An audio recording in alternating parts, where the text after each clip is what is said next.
Welcome back, everybody, to the Podecito podcast. I am your host, The Real 469. Thank you for joining me as we journey episode by episode through our collective favorite show. Of course, I'm talking about the incomparable Las Vegas. We are here on episode 9 of season 2. My oh my, how this journey has gone so far. This is another fan favorite episode.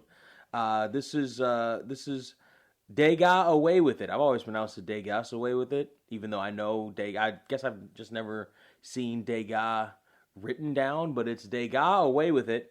And this episode aired first November 15th, 2004. It's got an IMDb rating of 7.6 out of 10. It's got a Las Vegas the series rating of 4 out of 5 chips. LasVegas-theseries.com can be accessed via the Wayback Machine. You should go and support the Wayback Machine if you can. They are doing the Lord's work. The aggregate rating, therefore, is 7.8 out of 10, or a C+ rating for this episode. I like this episode. I don't know what my rating is going to be outright until we get there, as per usual. This episode was written by Gardner Stern and Matt Peiken and directed by Peter Markle. Peter Markle has a few different things on his IMDb that kind of give you a little bit of a Las Vegas feel. So Peter Markle directed The Personals, was the first thing he did, followed immediately by Hot Dog the Movie, which is something I've heard of, even if I didn't necessarily watch it. I've heard of it or even know really what it is. He then, about a decade later, directs Wagons East with John Candy and Richard Lewis, which is a huge bomb, actually. His record is mostly TV, a lot of TV movies, and a lot of TV, one-off TV episodes of shows.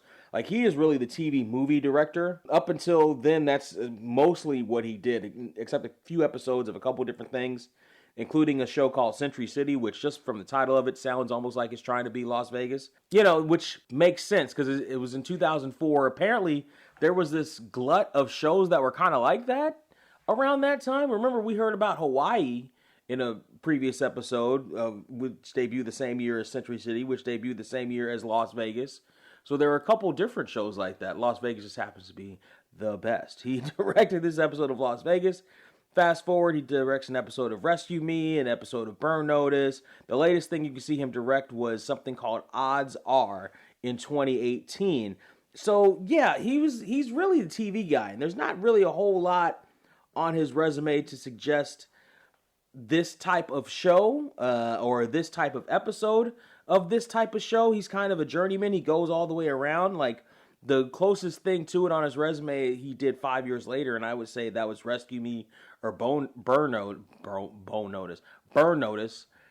So how he's able to pull this off, you know, it doesn't show on the resume, but he's able to do it. So the episode starts with us whooshing through the Las Vegas Strip, and we come into the Montecito, and Sam is standing there with a whale who is really taken back by a Monet painting, and he wants it in his room for the night. Sam very quickly obliges her whale. She also passes by another whale who's sitting in over by the Moonlight Cafe, I believe, or Moonlight Lounge, the new area of the casino floor, and he wants to get a mariachi band to serenade him and his lovely date, because she said that the guacamole reminds her of their trip to Mexico that they took last month. Oh, isn't that sweet?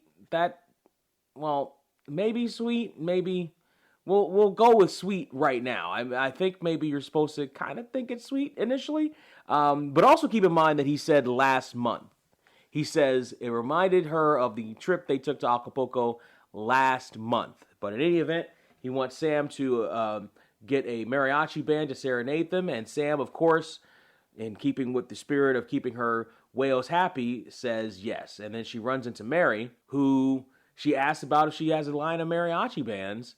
And she wants it there in 30 minutes. Just see this couple over here at this table? Get one over here in the next 30 minutes to serenade them. Just put it on my account. Thank you. That would be a no. What do you mean that would be a no? You never say no to anything. Listen, this is a very important client, and I do it myself, but I have to go talk to Ed about an even more important client. So, please? I'll make one call. Thank you. One. You look really hot in this dress. Thank you. Yes, she does, Sam. Sam then immediately goes off to find Ed and has to try to convince Ed to leave the painting in one of her, in that whale's room. You see, the reason why he's going to do that is because the whale is into them for $2.3 million, which translates into today's money as $3,893,794.07 that he's into them for. And Ed says that he has to send in the quarterly report next week, so that's no good. Now, that makes me wonder exactly when is the quarter for the Montecito, because this episode airs in the middle of November. This guy's losses, or wins rather, would affect the Montecito's quarterly ratings next week. Do they not count December? Does the quarter start? Would that be November, October, September? Would September be the start of their new quarter? September to October to November. And so the start quarter, how does that make sense? Because the start of the year, right, should be the start of the next quarter. Otherwise, you're talking December, which, most casinos I wouldn't think would want that to be in their quarterly report for the new year, because December is historically a low time for people to come into Las Vegas. So December, January, February, that's a weird quarter. But, maybe Brunson does things differently. In any event, Ed says yes. But this is very quickly resolved because Sam got him a private room, and he comes back and he lost $80,000. He gave back the $2 million that he won, and he lost $80,000 more. That $80,000 that Hackmeister lost back translates into today's money at $135,436.32. So that's a nice, tidy little profit for the Montecito just for putting the painting in his room for a little bit. We see here that there's a field trip behind Danny and Ed as they both look at the Monet painting as it's being put back into the gallery, and they ask the little boy, or one of the little boys in the group, what his favorite painting was, and he says the one with the dogs. And Ed shines him on, says that's his favorite painting too. But then as the group leaves, Ed and Danny reminisce that there isn't one with the dogs. Kid's in the 4th grade, for crying out loud, Maybe he thought it was a Cezanne or maybe a Renoir. Are the poker-playing dogs? Isn't a Degas supposed to be hanging there? Yeah, we're in trouble. Ruh-roh, something is definitely missing, and that would be the Degas painting. So that first off, that's not the dogs playing poker painting, actually. Though there are a myriad of versions of the dogs playing poker, that's not one of them. I don't know where they got that one from. But there are a myriad of different versions of it. In any event, that takes us straight to the intro. And this intro plays as it does on any streaming service. Now, I am telling you, when you watch it on these streaming services, they're very good for being able to at least get the core concept of the show that you're watching. But here's the thing. They also very often ask you if you want to skip the intro. So you can, if you want to, when they ask you that, skip the streaming service. Because why in the world would you skip this intro? It's the best damn intro in the business. In any event, as the intro ends, we see the kings and the ace of the Montecito in Ed's office. And they are talking about how the painting got lost. And it turns out Ed just told security that they were switching out the paintings. They didn't say what paintings they were switching it out for. So that is a bit of an oversight on our boss's part. As they're looking over the footage, there's nothing necessarily nefarious about what they're seeing. It's just, one of the lower end workers switching out the painting. And so Ed and the Kings are trying to figure out exactly what the next step is, except it's got to be no cops. Because you see, cops would alert the security company or alert the insurance company, and there's no way they could assure stuff. Basically, it would ruin financially the Montecito if they had to do this above board. So they got to do this below board. They got to do this their way, the Montecito way, which I think really is, and they talk about this in a few different things, but it's definitely, and they certainly did this earlier in the series run, where they talked about why and how these guys are going off on all these missions, finding all these different things, solving all these crimes themselves, because it has to do with insurance. It has to do with not alerting the cops if they don't have to. It has to do with the different ways of financial ruin. Now, that's the thing that it's a plot and point in a lot of different shows as well, but it's one that plays into why they have this kind of really kind of private security force to be able to do all these things and spend the money on the back end that they do to have to do the things and the missions that they do have. Is that yes, they gotta go below board in order to get some of this stuff done. So Ed sends the Kings out of the office because he's got a private phone call to make, and it's very, very private. He'll be gone for a couple of days. Oh, hey, look, I may be gone a couple of days. For what? This phone call I gotta make is a private phone call. Goodbye.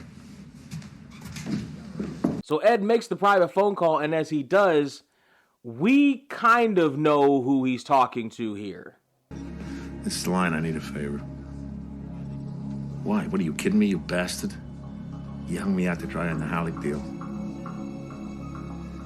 That's better, right? Look, I gotta find someone. Now, I like that scene because it does harken back to the Alec deal. Remember on what was that episode's title? It was the one, it's the same, Blood is Thicker. Or Thicker Than Water? No, Blood is Thicker. That episode, whose name I can't ever get right, on that episode. So I'm guessing that he's talking to Langley. Or at the very least, somebody having to do with the company and finding out the information on the person he needs to find out the information on. So turns out Mary did in fact get the mariachi band, as Sam thanks her for that. Sam and Mary run into the Kings and they talk about how Sam's whale got the mariachi band as a spontaneity deal. And Danny mentions, Yeah, it's known for a little spontaneity. You know, there's nothing worse than somebody has to plan ahead for everything. You know what I mean? What? Okay.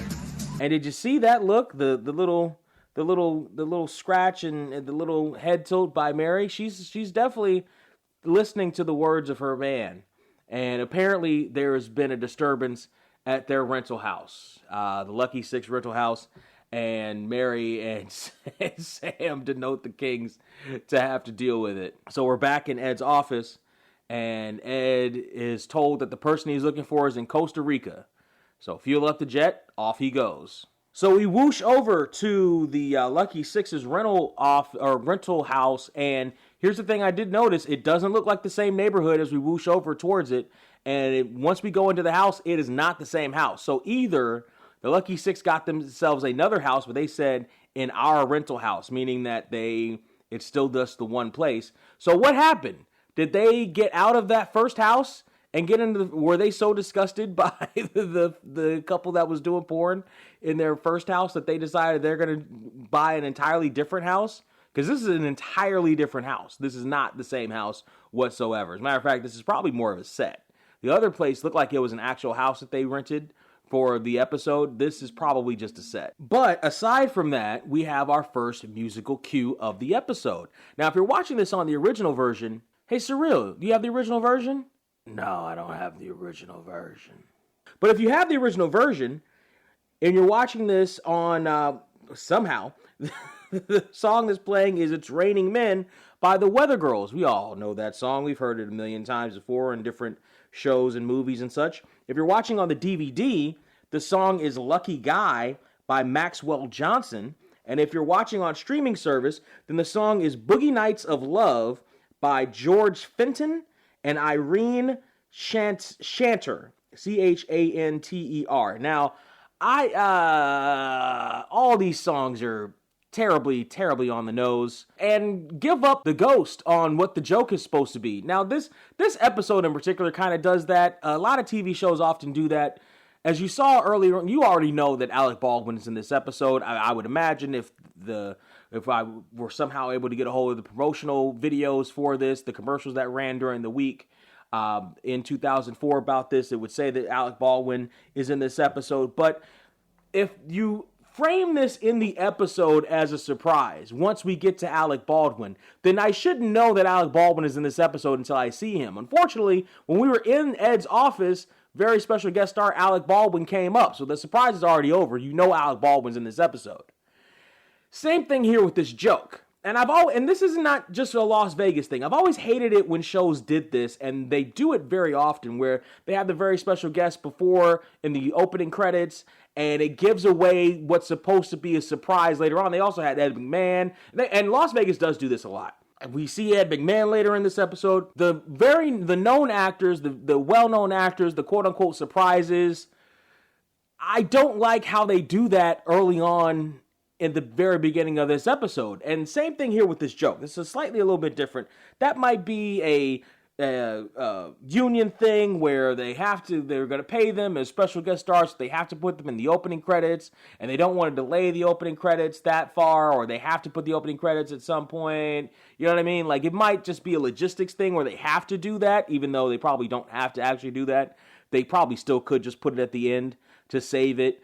Plus, a lot of big stars, when they're on TV shows or movies and they make appearances like that, sometimes they don't even get credited. I've said a few times on these rundowns that some of our guest stars here have been uncredited and stuff. So that might just be somebody not thinking about the artistic value of the thing that they're putting the credits on. Here we have these songs that are being played, all very, let's face it, gay. It's Raining Men isn't a song, like, I guess it was probably supposed to be once it started, a celebration of, like, women and, like, novelty song for women. It's definitely a gay novelty song now. It's been a gay novelty song for decades. And so when you hear that as you're watching this, you automatically get the joke. But the Kings don't get the joke yet until later on in this scene. Let's keep watching. So the Kings come into the apartment or into the house and they yell, "Steve, other Steve." Apparently there's two Steves living there. And they see the damage that's done to the apartment. There's papers all over the place. The couches are wrecked. The lamps are tossed all over the place. The blinds are a little bit of a mess. There's a bar inside the wall. Looks like it's coming from the outside. They go over to the other room. They see a dumbbell in the wall. They go into the next room. It's a weight room, and there you can see the barbell, and weights are tossed all over the place. Now, mind you, I'm surprised I'm not seeing blood anywhere. The Kings can't figure out what's in that room. Apparently, it's a weight room. It's supposed to be a bedroom, but there's only one other bedroom, and so they kind of figure out that, oh, it looks like the two Steves are gay and living together and in a relationship.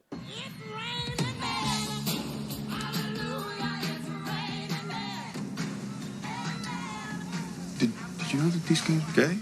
No. Did you? No, I had no idea. Here's the thing. That's the joke. Okay, that's the premise. That's the joke. Great. Why do we have to layer it with the music, with the super obviously gay music beforehand? That, by the way, you had to pay for 3 times. All 3 of these songs are licensed songs. It's Raining Men is a well-known song. Lucky Guy is an actual song. Boogie Nights of Love, an actual song. Why do that? Why blow the joke that fast? Like, why not put production music in there? Why not put production music in there and then after this you hear the music? Why did it have to be like that? You kind of just a note, like, and I wish they hadn't done that, but we're here now, so get used to it. So one of the Steves, the white Steve, comes in and asks about the guys checking up on them. And then the other Steve, the black Steve, comes in from the bathroom. It was all Steve's doing. If he hadn't I hadn't what? I'm not the one who broke my promise. Guys. Again, I guess shout outs to that Steve for being very open, but even being that open, like, come on. Like, you're not walking out of the bathroom just to your boyfriend. You got company over. Put the towel on first before you come out of the bathroom, Steve.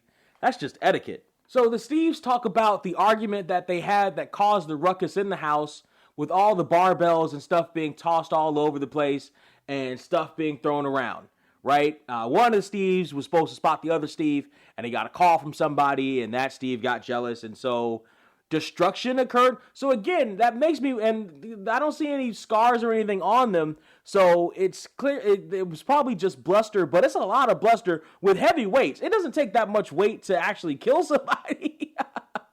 So For that, they had a whole barbell with, it looks like full plates on the side, so that's at least 135 pounds that went through that drywall.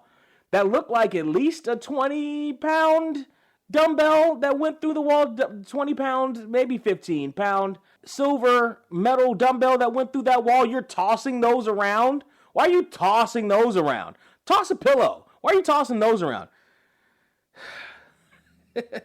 This whole Steve situation is they need help. Let's let the dealer shuffle the deck for a second and we'll be right back.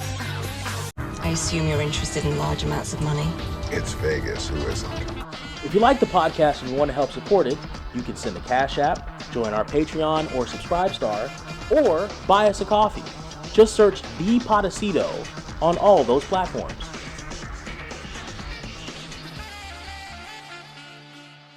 So while the Kings deal with that, we hear I Want to Know What Love Is by Foreigner playing on all incarnations of this episode, and I appreciate the fact that it is. We see the one woman taking off her top as she's sunbathing, and there he is, our boy Alec Baldwin. Now, it's hard to kind of even see that it's Alec Baldwin just from that angle. He's got some stubble on his face. The way you can really kind of tell is he's got the tattoo that he shared with Ed on his arm. And he's sitting there by the pool, and he's got one woman who's sunbathing topless, and he's got another woman that kisses him on the cheek and brings him a cold cerveza. Oh my God, he is living the life. He is really living the life here. Let's talk about Alec Baldwin. This is the last time we're going to see him on Las Vegas. So while Alec's not a very special guest star, he is a recurring character here with this second arc here coming into the Montecito. The first credited role that Alec Baldwin has on his IMDb is on a show called The Doctors as Billy Allison Aldrich for 28 episodes from 80 to 82. Why? Because Las Vegas loves its soap stars. Continuing with that tradition, 40 episodes of Knots Landing. Ask your grandparents about Knots Landing, folks. As Joshua Rush for 40 episodes because Las Vegas loves its soap opera stars. He was also in Beetlejuice as Adam in 88. He didn't make the sequel, but that's okay. He was in Married to the Mob with Matthew Modine, continuing with the kind of tradition of, how things were run in Vegas. All right, capiche? He was in Working Girl with just a stellar cast: Melanie Griffiths, Sigourney Weaver, Harrison Ford. He was knocked from the highest male position in that movie just because at that point he didn't exactly have the Hollywood cachet yet. Harrison Ford took that spot, and so he had to come in and play the second male lead in that movie. Hunt for Red October, as he would play Jack Ryan. The first person to play Jack Ryan on the screen was Alec Baldwin, in case you didn't know. Fast forward a year or so, he meets his they were together for over a decade, but his future ex-wife, Kim Basinger, as they played in The Marrying Man, as he was Charlie Pearl in that. Fast forward a bit more, he plays Stanley Kowalski in A Streetcar Named Desire. That was a TV movie in 95, but he got that because he actually won a Tony for doing it in Broadway around that same time. So he then transforms into being the narrator / new Mr. Conductor for Thomas and Friends on the new incarnations in the late 90s into the 2000s. So that's an interesting turn for him. Now, mind you, though, Ringo Starr and George Carlin were also Mr. Conductors on Thomas and Friends incarnations on TV, and those are definitely interesting turns as well. He plays Shelley Kaplow in The Cooler in 2003, which is keeping the Vegas tradition alive. This is his second of 2 episodes of Las Vegas as Jack Keller. We're going to miss seeing him here on the show. Fun with Dick and Jane the year after as Jack McAllister, not Jack Keller, Jack McAllister, maybe the same, who knows. Jack McAllister in 2005, and I bring that up for an interesting reason. We're going to talk about that in a little bit later. He did The Departed a year later after that.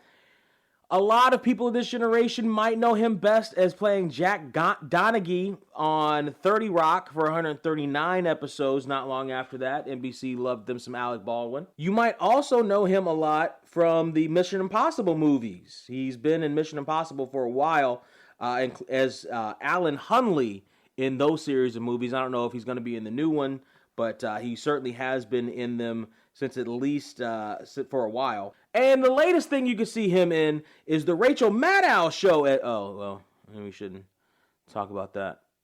Latest thing you can see him in Other than that is Saturday Night Live, where he played okay. Maybe we shouldn't talk about that either. The latest thing you can see him in is Rust, as Harlan Rust.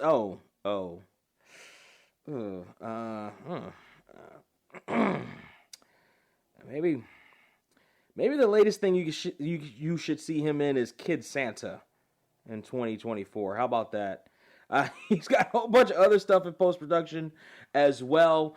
He wanted to be a lawyer initially. The attorney field runs in his blood. He's got ancestry that was in the legal profession as well. But he decided he got the acting bug in college, which is something that, seems to be a pattern with all of these. Our very own Ed DeLine did very much the same thing. He's the oldest of the Baldwin boys, at least of the 4 Baldwins that made it into acting. And he definitely, they say here his trademark is sometimes plays deeply narcissistic, though inherently moral characters. Boy. So Jack Keller here is enjoying the good life there at the pool, kissing deeply this girl who brought him a beer. And listen, that's a hell of a tip. He's over by a grotto. It's a pool, but it's also more like a grotto. So he's answering the door. He's got the doorbell ring, and he's singing "I Want to Know What Love Is." And I think this is what kept this song in this episode through all versions. So there's a good case for, because NBC, if they want to cut corners, especially on shows like Las Vegas, which they may or may not have even liked, or all the other stuff, don't like pouring more money into, whatever, even though the fan base is still here, we're still here. They kept all the music for Crossing Jordan. Now, mind you, that episode of Crossing Jordan only had 3 songs, but they kept them through all incarnations. There's something to be said for the fact that Jack sings "I Want to Know What Love Is" as he answers the door. So that means they got to pay for it. If they're paying for the whole thing, they got to pay for it because he's singing this song as he's answering the door. Meaning it's playing throughout the grotto, it's, or throughout the hotel that he's staying in, it's ambiance, it's background music, it's playing through this whole time. That's one aspect of it that helps to color the world that we're watching. But the other aspect, from a technical standpoint, from just the episode, from a real world standpoint, he's singing it, they're paying for it, means they got to use it. Thank you, Alec. Thank you. So he's going to the door, he's singing "I Want to Know What Love Is." Looks like he already has a good idea there with his 2 ladies that he's dealing with. So he's going to answer the door, and I want you to show me.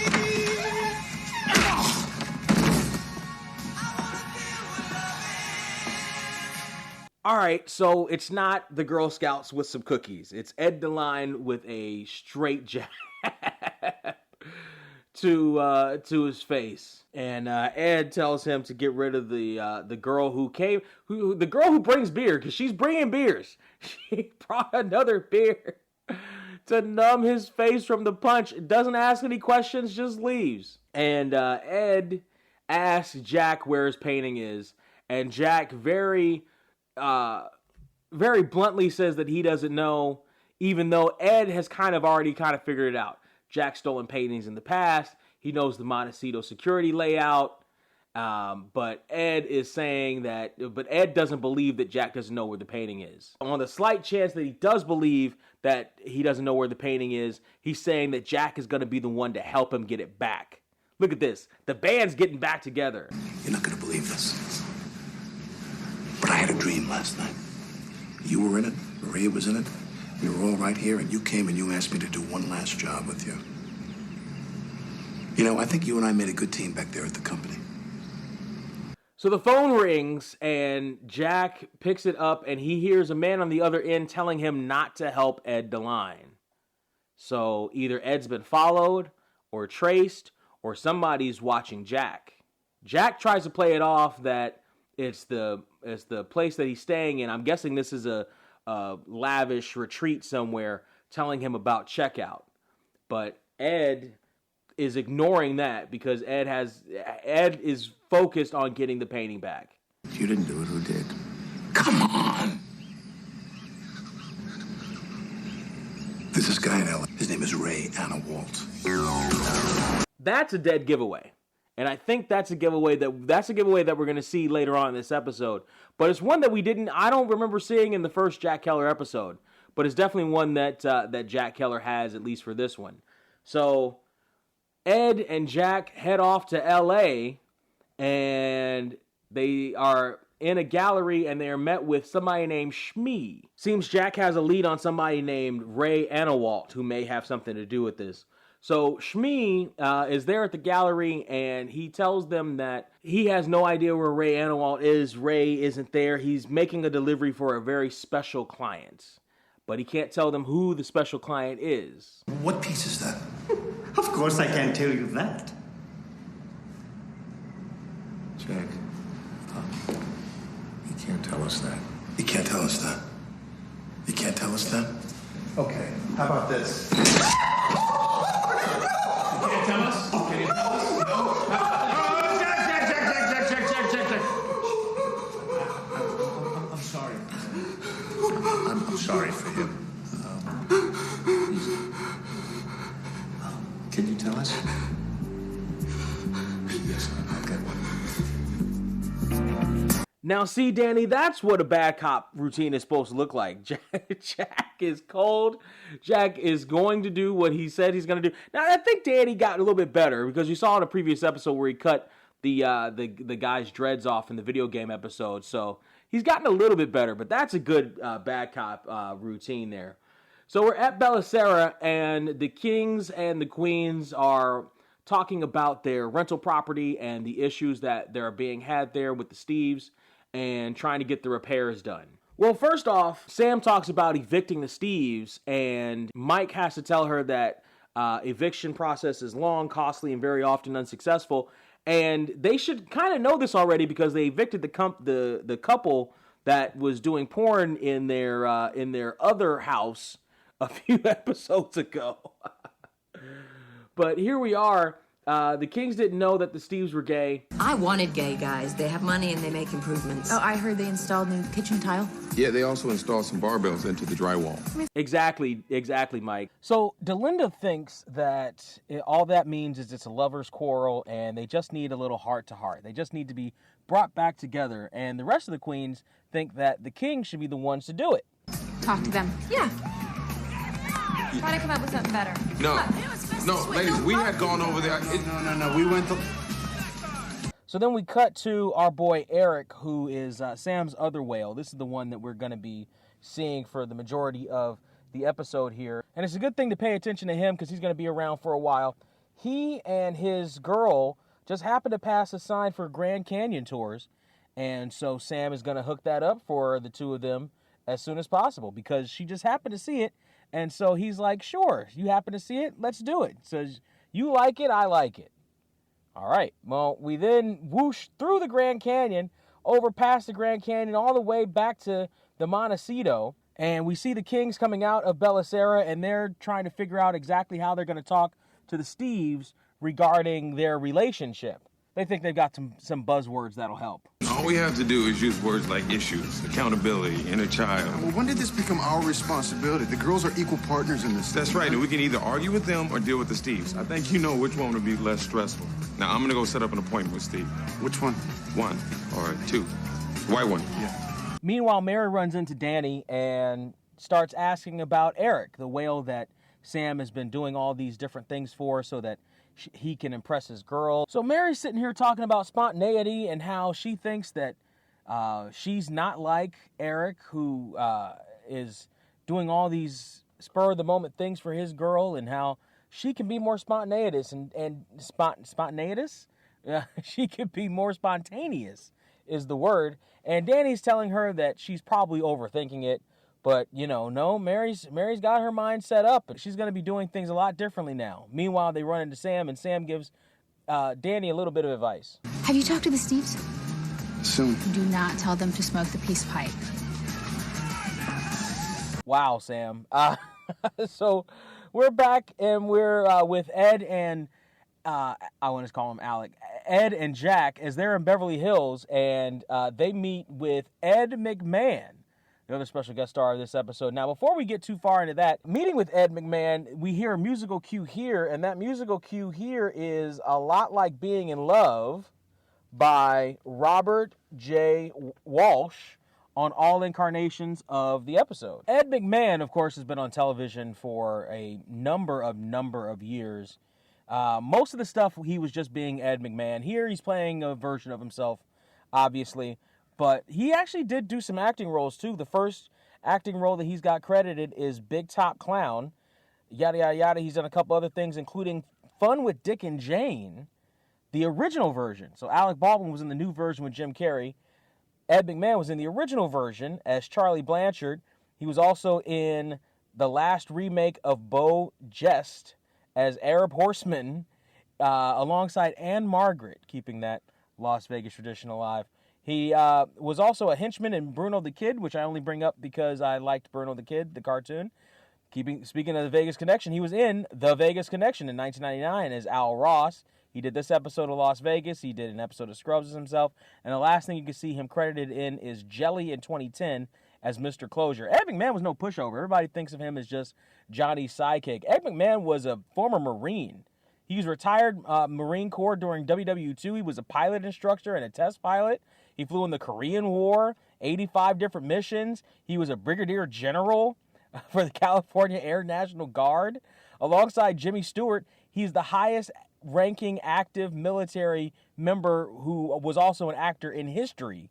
And the biggest asset of all, the biggest accolade he could claim is that he had a song written about him by Weird Al Yankovic called Here's Johnny. Ed freaking McMahon, if you get a song written by you, about you by Weird Al, you've done something. Ed McMahon has done something. And Ed McMahon has done a little bit more here than just that song. He's also meeting with Ed and Jack. Jack introduces himself as Oliver Goodhue as the guys enter Ed's home, apparently on some sort of secretive stuff. They claim to be a friend of the art dealer that just happens to be in Ed's house. Ed shows them a really wonky, ugly statue, which just shows you that art is subjective, and most of the time the subjectiveness is terrible.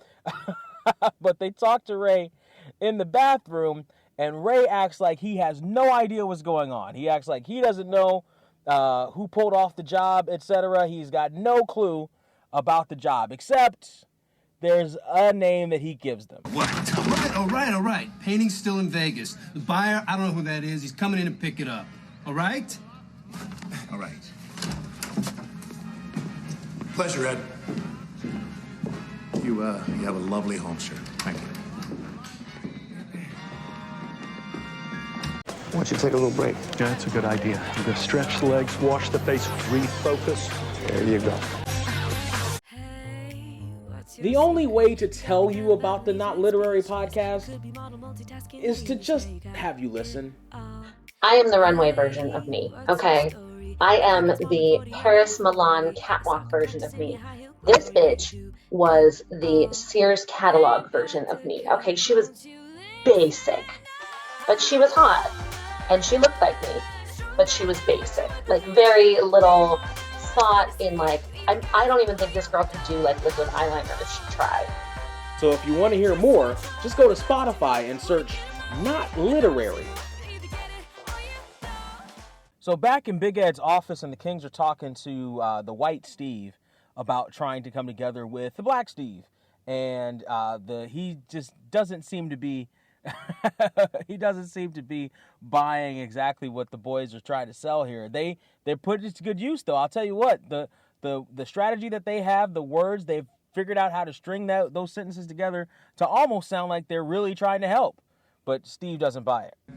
Little issues become big issues. And even though we may want to tap into that inner child and lash out, we have to maintain a certain level of accountability. Yes, accountability. Accountability. Tell me, Steve, what was it about Steve that convinced you that he was, the one? Nice try, guys. But if you think that Dr. Phil crap's gonna work, think again. Aside from them trying to get things going with the Steves, it seems Ed's come back with a surprise guest.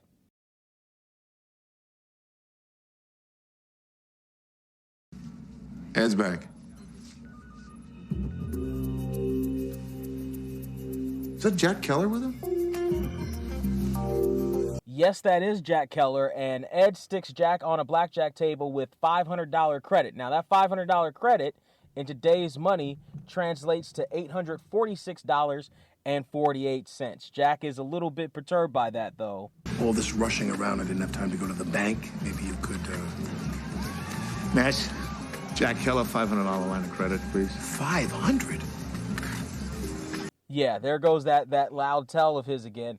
Meanwhile, as Ed slips away, Jack is met with a very special guest who gives him a very special warning not to help Ed the line again. To help the line. Georgie, baby, don't worry about it. By the time this thing's over, you're gonna want to pin a friggin' medal on me. You help the line, you're dead. That very special guest is an actor by the name of Mark Sheppard. Mark Sheppard, you've seen his face in a whole bunch of stuff, and as soon as I saw him, I heard the music playing in the background to trumpet his arrival. His first credited role is in Silk Stockings. Wrestling fans know that show. For 2 episodes, he played Eddie Bryce and Eric in those 2 different episodes. He also, his first steady role was in the Dennis Rodman show, Soldier of Fortune, as Christopher C.J. Yates for 20 episodes. He was also in The Chronicle for an episode in 2001 as Nitro. The Chronicle was a show that starred former guest star Reno Wilson and current best friend of Vanessa Marcel, Rena Sofer. How about that? 2 episodes of VIP came up. VIP keeps coming up again. 1 episode of Charmed. A lot of Charmed fans remember him from that 1 episode that he did. He also did an episode of Fastlane, which keeps coming up. This episode of Las Vegas. He was also, for 10 episodes, this is where I really recognize him.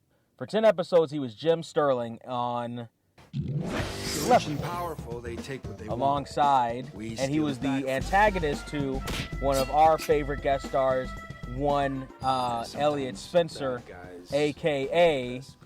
Christian Kane. That's right. For 70 episodes, most people know him from this.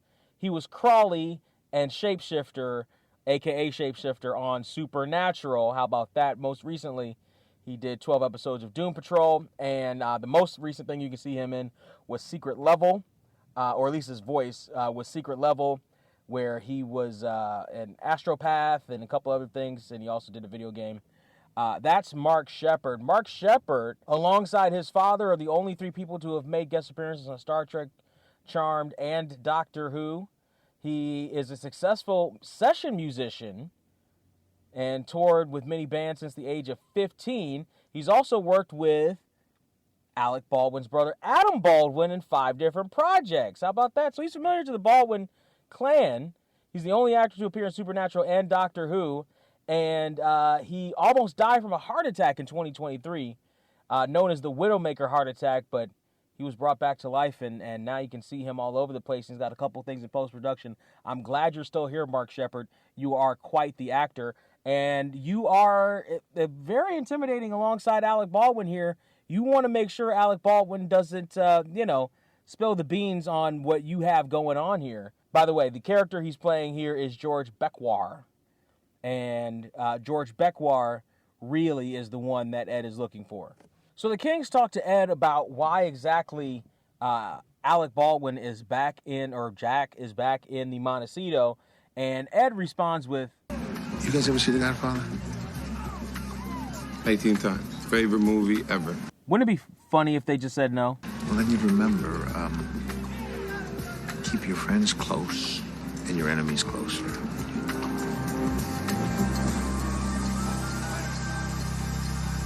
So Ed basically explains that they need Jack. You got to keep your friends close and your enemies closer, and that's what Jack is doing there. You see, apparently the Kings and the Ace of the Montecito have gone undercover probably a few too many times already. This is only the 2nd season. Everybody in town kind of knows them already, especially the big hitters in town kind of know them already. So they can't exactly get into places that they used to be able to, at least not the places, according to Ed, that would lead them to the thief that has the painting that's still in Las Vegas. So they're going to need Jack to do that for them. So Jack comes up and he tells the boys that the buyer is easier to find than the thief or the seller, right? So that's the play that Jack is going to try to get through. So the system says that this buyer, played by Michael Rooker, we'll get to him in a second, that he took out $300,000 credit in New York, which by today's money translates to over $500,000, $507,886.18. So Mike is going to, Mike thinks that this is a good opportunity to... The casino system says he took a marker for $300,000 at New York this morning. I should feel a lot more comfortable if he was on our turf. So we can manufacture a reason to hold him. I like him. I always liked him. So, yes, they're going to try to get him over to the Montecito from New York. So Ed puts out a feeler to Sam to try to poach him away from their casino. By any means necessary, he says. So we see him, Sam, it's worked. Sam's got him at the casino, and he seems to not be doing well at the blackjack table much at all. Basically, he's almost about ready to leave, and Sam just takes a look up at the camera to alert the Kings to that fact, while Mike does a background check on our actor here, or on the character here. Meanwhile, while he's talking about what he's looked up in the background check, let's talk about the actor. The actor's name is Michael Rooker. Michael Rooker's been around for a while. His first credited role was alongside Dennis Farina in Crime Story in '86 as a lieutenant for an episode. He also did Mississippi Burning in '88. He did Cliffhanger as Hal Tucker, is one of the first things you probably saw him as. He was also Sherman McMasters as Tombstone in '93. He was in Mallrats as Vinning in 1995 is another thing you've probably seen him in before he made it super huge. He's in this episode of Las Vegas as Marcus Wexler. He, alongside Billy Baldwin, another Baldwin brother, as well as Chris Klein, Jason Ritter, and himself, is in Lenexa 1 Mile as Russ. He was also in Crossing Jordan in 2007 for an episode as Sean Caraco, so probably not the same person. He also did an episode of Psych as Garth Longmore. He was also in The Marine 2 alongside Ted DiBiase Jr. as Church.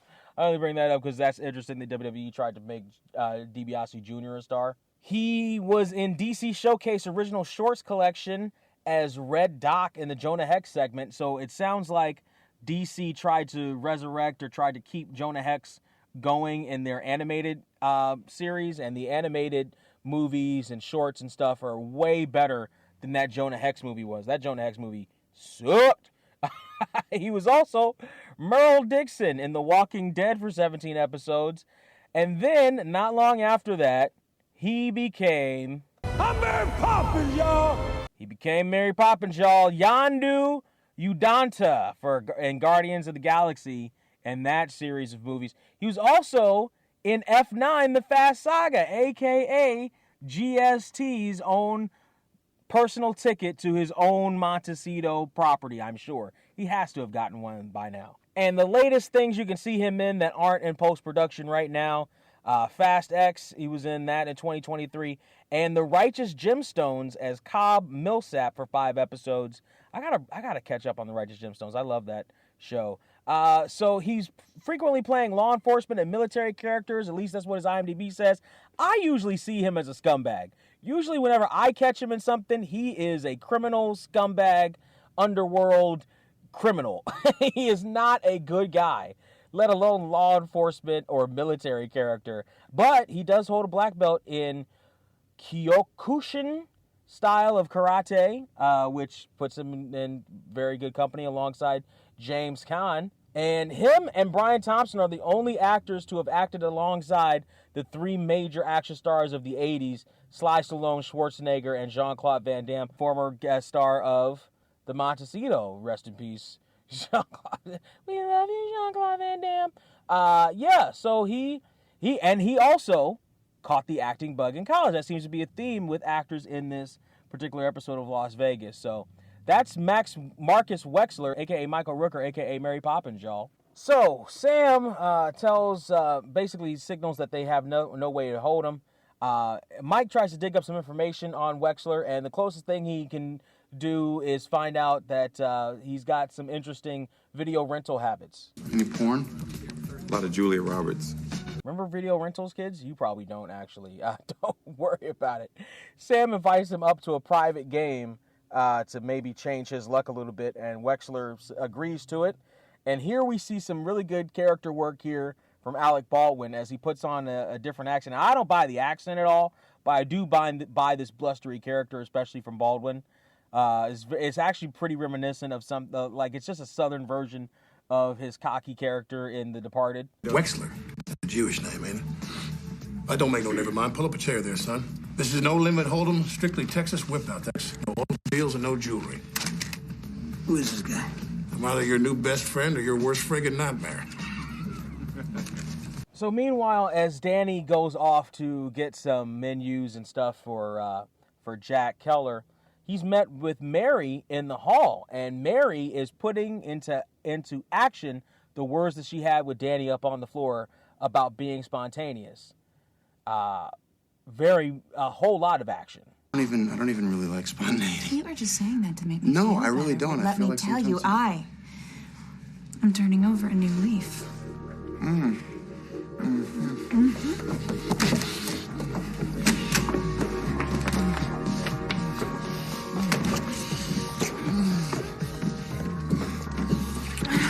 How's this for spontaneous?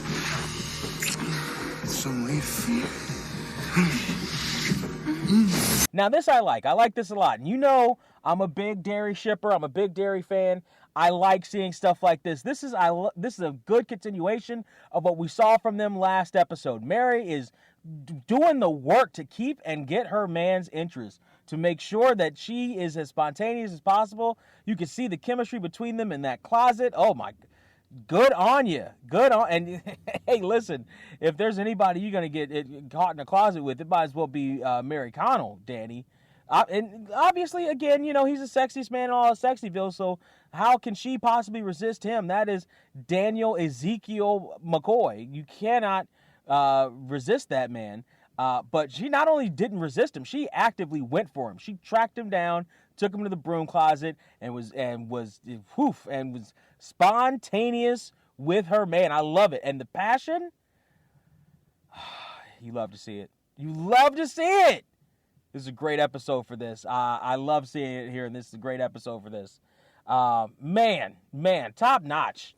Good job, Mary. Good job. We whoosh from that, unfortunately, because this is network TV, and Ed calls Wexler into his office, and Wexler is not quite sure exactly why he was called into Ed's office. It's a private game. There's no real jurisdiction. I think the casinos may have something to say about private games, as you saw with the Coupon Kings and Queens. They definitely had something to say about illegal dice game on their property for that. But we've also seen although the other poker game I think was at the Palms. But I think private games might be a little bit different from other regular games. But in any event, Wexler thinks that he's got, there's no need for Ed to be talking to him at all about it. But Ed isn't really talking to him about that. See, our DA, he doesn't take very kindly to deadbeat dads, so I'm afraid, Mr. Wexler, I'm going to have to hold you here till the police come. See, I'm either going to have to hold you here till the police come, or what? Or where is my Degas? So Ed is going to use the deadbeat dad status of Marcus Wexler to get some information from him about where this painting is. And it works. Ed gets the information from him. And Ed, basically, Wexler says that he just got an email, but that he himself wasn't interested in it.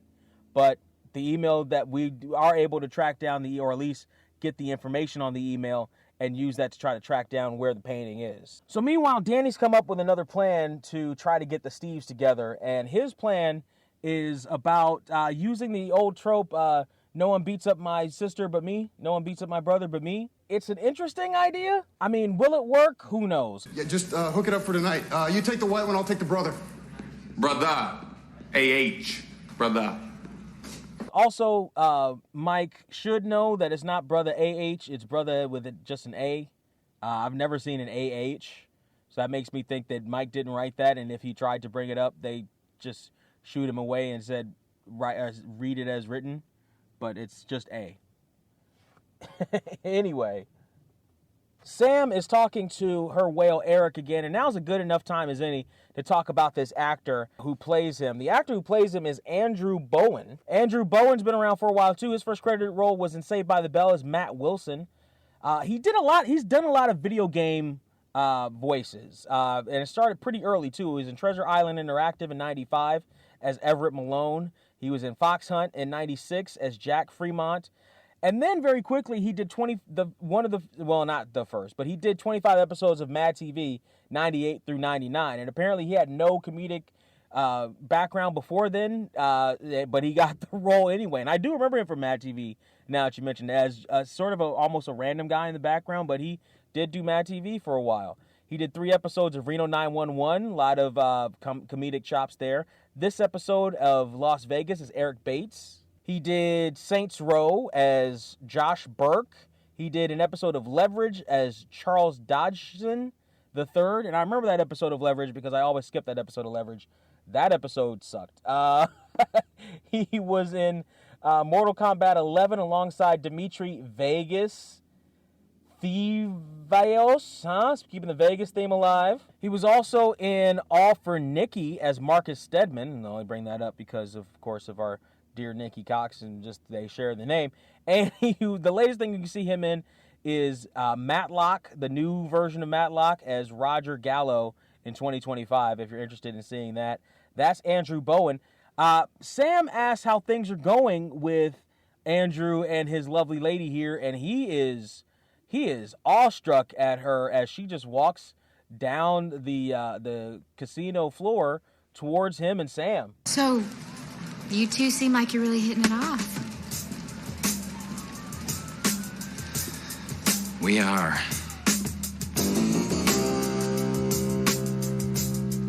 Feels so good. You're lying here next to me. You booty struck, son. You booty struck, as Mike would say.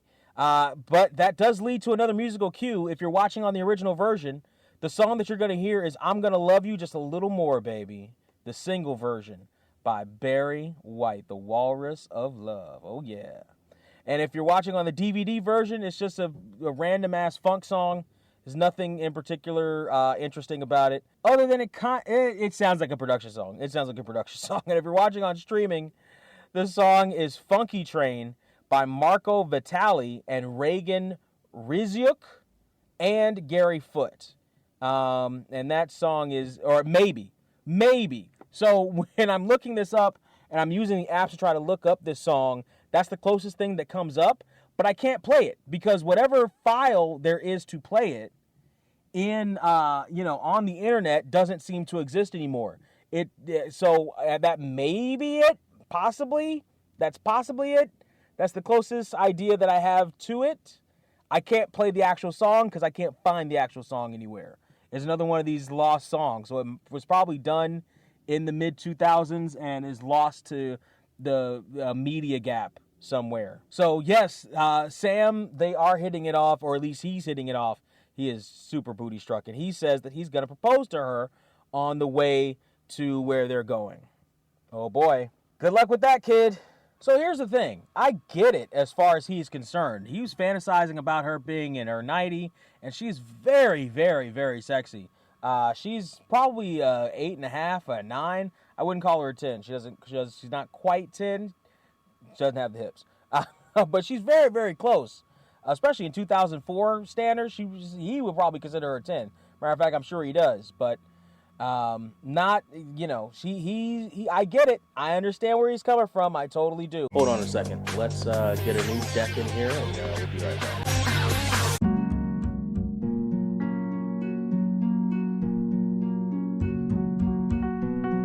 You're listening to For My Ebony by Anthony Njoku. If you like what you're hearing, want to hear it again or hear more, go to tinyurl.com/anjoku. That's tinyurl.com/anjoku. We go back to surveillance, and the Kings are talking about that email thread and trying to be able to track it down to see if they can find out exactly who's responsible for it. Danny makes a phone call to somebody he knows, again, continuing that tradition of Danny knows everybody, and they've tracked it down, and it turns out the email chain actually came from Vegas. Interesting. So we're on our way to dinner with Eric and his soon-to-be fiance, and as we are, the musical cue that we hear is a song called I Can't Help Falling in Love with You by Elvis Presley. The DVD version, the song you hear is Those Things You Do by Robert J. Walsh. And if you're listening on the streaming services, the song you hear is called Chapel in Vegas by Steve Martin. Yes, that's Steve Martin. So Eric is going to propose in the limo, and more than just propose in the limo, he's going to have Sam record it. She's got a little steady cam there. And this is kind of on the same trajectory. Remember I told you, follow Sam and her romantic adventures throughout these next few episodes. And we see something like this here. She's got the aw shucks look on her face, and she's recording, and she's, she almost looks like she's tearing up as they drive past the signs on the casinos asking this girl to marry him, but she doesn't exactly get the response he thought he would get. Eric, we've only known each other for 3 weeks. That's part of the spontaneity. If you'd ever bothered to ask, you'd know I don't like surprises. How's this for spontaneous? Pull over. He never asked her what she thought. Ain't that something? And that seems to be a running theme, because I seem to remember Mary saying something along those lines to Danny earlier on too. But yeah. But of course Sam is right there to make him feel better. I got the whole thing. Oh, Sam. Oh, Sam. Also, of course Sam got the whole thing. Why wouldn't she? And also, that kind of pulls back into regular old Sam. Of course she would get the whole thing, because that also feeds into her idea that love is a sucker's bet. Anyway, we go back into the casino, and we're in Mystique, and we hear a musical cue here. Now, this musical cue is a production song, but it's a production song that we heard in episode 5, Groundhog Summer. And this is a production song that I wasn't able to track down then. It was in the scene coming back from commercial where our Groundhog Summer predator saw Sam sitting by the pool. It's that production song. We can't track it here, so it must be in-house production music. So the Steves came together on some covert operation stuff from the Kings. Each of them brought a Steve with them, and they start arguing about whether they want to try to get together again or this is a meeting again. Now, Danny's plan actually works to perfection here. I got to give him credit on this. Danny's plan works really well here when he manages to get security to talk about how loud they're getting. And first off, it starts with them arguing. The arguing works well. And then he gets security to escort them out. And we hear one of the Steves say, "Keep your hands off my boyfriend!" She said boyfriend. Jinx. Give me a hug. Well done, Danny. Well done. Well done. And the musical cue continues as we go off, and we see Jack and Ed trying to find the painting, and they come across a guy named Max, and Jack introduces us to him. Max Krasnow, you derivative hack. I could paint better pictures with Mike Johnson. So the leverage that they're going to try to put on our boy Max here is that they're going to tell the entire underground art world that Max actually did tell them where the painting was, whether he tells them or not, and ruin his reputation in the illegal art world. That's a very good way of doing business, I suppose. Puts him in a no-win situation, so we might as well tell him. Otherwise, they will actually go ahead and tell the world that he did it. So Max tells him that the painting was stolen by George Becquois, by Mark Shepard, basically. So Ed and Jack try to tabulate a plan, or very quickly they do. That Becquois naturally is going to have a lot of security. How are we going to take them out? We're not going to take anyone out. We're going to rob the son of a bitch. That's a very good plan there. And then Ed gives Jack a warning. You try to screw me, you'll die. I'll kill you.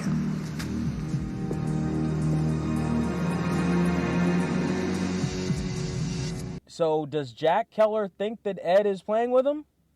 Or does Jack have other things pulling at him as well? Remember, George is pulling on him. He told him not to help Ed at all. So we're at the meet to try to get this piece of art back. And Ed walks in with Jack Keller. But Jack Keller introduces himself to Becquois as somebody else. So how'd you find me? And who's he? He is my art expert, Alfredo Griffin. Basically the person that's supposed to authenticate the painting. Now, Ed's come in with $2 million to basically buy it back. That $2 million translates to $3,385,907.89 in today's money. It looks like George is ready to make the deal. It looks like it's gonna go down well, and Ed has Jack authenticate for him.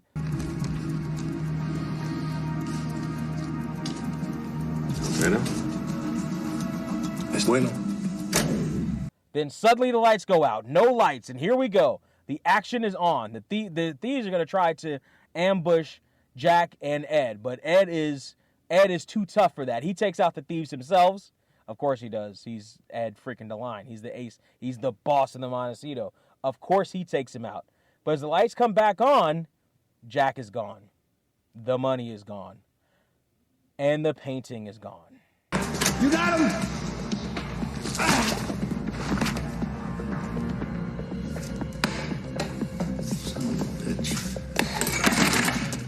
Son of a bitch. Yeah, he is. So Ed is called back to the scene by LAPD. He apparently has a connection there too. Of course he does. He's Ed DeLine. And the cop asked him if he had seen anything, because the guy that's knocked out there, George, specifically said he was beat up by Ed DeLine. And of course, Ed being Ed says, So, you know this guy?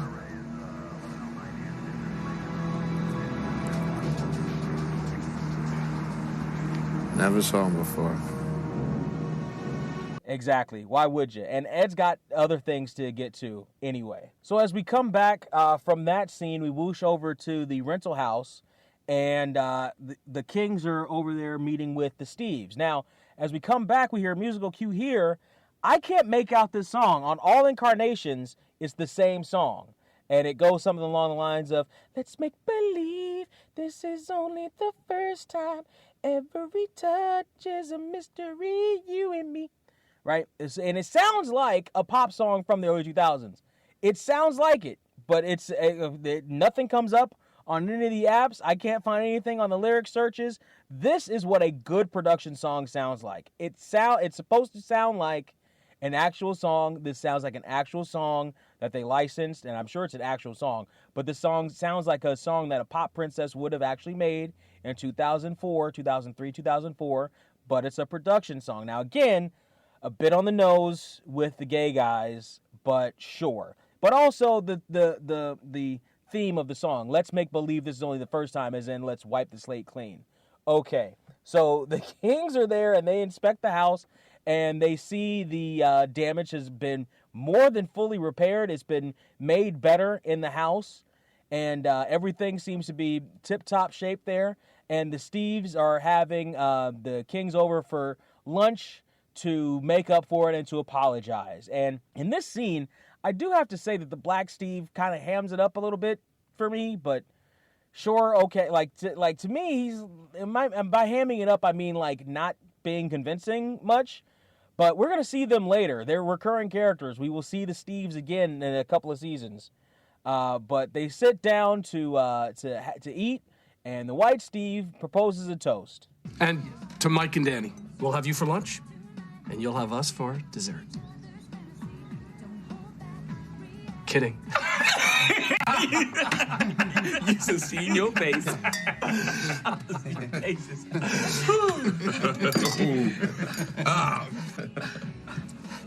That's quite the toast.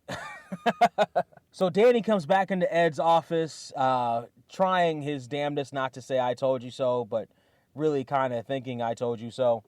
And along the way, though, there's a tracking device, and we see that the money and the painting is walking its way back into the casino. Jack Keller brought it back. All of it. Ain't that something? Of course, Ed has all the money run through the counting machine, and Danny does not take too kindly to Jack Keller helping them at all, really. Ed is there to meet his old buddy and tell him to his face what he thinks of him. Permit me to say something here, Jack. You're a rat bastard. You know, Eddie, I think I could get used to this town. Oh, don't. You're right. Maria doesn't like the dry heat. Yeah, it's probably a better idea not to have Jack and Ed in the same town. Jack asks Ed if they're even, and Ed doesn't even say anything, except... Jack, when did you decide not to screw me? Oh, come on, Ed. About 10 minutes ago. Which I think is true. The "oh come on, Ed," that's one last time that we see Jack Keller kind of throw it off here. But okay, fine. Ed is told by Danny that he counted it and all the money's there, all except for $100. Jack never leaves empty-handed. That $100 in today's money translates to $169.30. But as we see Jack Keller walk off again, to the scores of "I Want to Know What Love Is" by Foreigner on All Incarnations. Thank again, Alec, for actually singing it. He gives a tip to the valet for getting his bags. It's the crisp $100 bill. Thank you. Thank you, sir.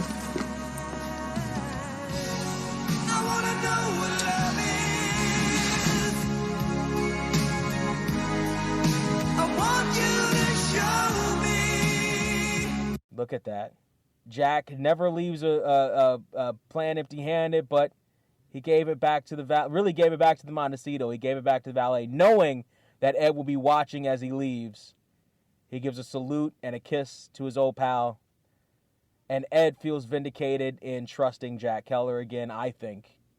And it would have been interesting to see Jack get back into the swing of things on Las Vegas, probably once a year or so. But that's a good closure. That's actually good closure for that character and good closure for the story of him and Ed, realistically. I actually do kind of like that. This episode was a great episode.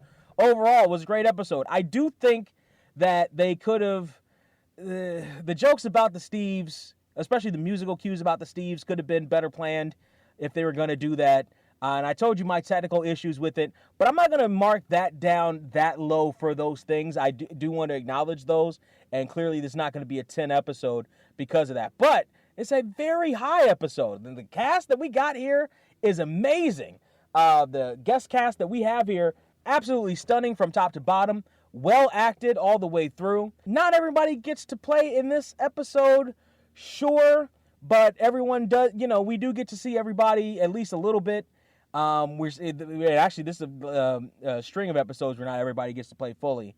So we're going to need to change that up at least a little bit. And I think next episode we are going to see some more playing from other people. Specifically, Delinda, I think, is going to shine through in this next episode. But in this episode, I really like it. It was given a C+ rating by everybody else. I don't think it's that low. I want to give this episode a solid 8 to 8.5 out of 10. I'm going to give it a solid... Let's see, the musical cues. I like everything. Almost everything. I'm going to give it a solid 8. I'm going to give it a solid 8 this episode. We're going to get closer to 10s as the series continues. But I'm going to give this a solid 8. A solid 8 this episode all the way through. Alec Baldwin, of course, was amazing. Michael Rooker and Mark A. Shepard from Leverage coming into play is amazing as well. Andrew A. Bowen was also pretty good. I like this episode. This is a great episode. So I would give it 8. But my rating doesn't matter. Yours does. My opinion doesn't mean anything. Your opinion is the one that matters. So I want to know what you think about this episode. Tell me in all the places where you consume this show on all the avenues in the comment sections, as well as on Twitter. That's the best place to find it, the Podecito. Help support the channel, the show, as much as you can. Please make sure to share. Sharing is absolutely caring. We need you to share this episode and this channel to as many people as you know, as far and wide as you can. And that's the best way to help support it, it's particularly non-monetarily. If you want to help support monetarily, you can. Patreon is the best way to do that. And you will get all sorts of different bonuses as the weeks and months continue. As by the way, let's take a moment here to shout out very special Podecito member, the entertainment manager of the Patreon there, Anthony. It's his birthday this week, yesterday as of hearing this, and happy birthday to you, my friend. I hope everything works out well for you this year. Continued success. Thanks, Ed. Come on and join the Patreon to help support monetarily. We can get a whole lot more done that way as well. But if you can share, that's the best way to do it. Next week, the episode is Silver Star. This is a heavy episode. This is, there's some lightness in it, too. We get to see the polyphonic spree. I love the polyphonic spree. But we also, Dairy fans, it's a dark episode for us. It's not a favorite episode for us Dairy fans, so prepare for that. That's next week. That's Silver Star next week. But this has been Degas Away With It this week. So in the meantime, the in-between time, please, everybody, please make sure that I know if yesterday, if you were able to take care of your mother, that's great and good for you. This week and every other week after that, make sure that you put yourself at least second. Probably I prefer first. And please take care. No guilt, no shame, no pity. You play the game.